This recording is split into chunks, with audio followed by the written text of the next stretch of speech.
چې هر شیبه د هیلو بند دروازه وهم زه په خاموشه شوګیره تمام شپه وهم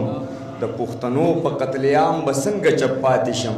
زه مولا نه یم چې په داسې حق په خپه ووهم چې مې په خپلو وسایلو کې محتاجه ساتي زه دې ګونګی شم چې د زنده‌باد ناره ووهم زه ولې بیا د خودپرستو یارانې وکمه زه ولې بیرته ځان د جبر په چاړه ووهم عبید ملنګ نو بې حسو له پښتو وکمه عبید ملنګ نو بې حسو له پښتو وکمه عبید ملنګ نو کڼو ته نغاره ووهم او یو څو شعرونه دا چې داسې کار مه کوئ چې ژوند کې پرې پیغور راځي مال ارمان د نصیحت د خپلې مور راځي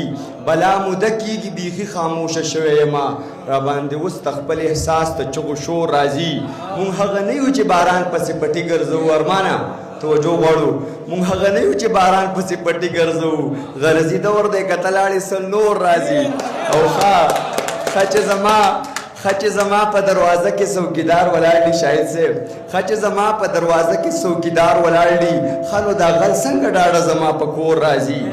او بس دا پوره دا عبید جانه چې کردار یې سپین وي خیر دی که داسې په کیمره کې د عکس تور راځي ډېره مننه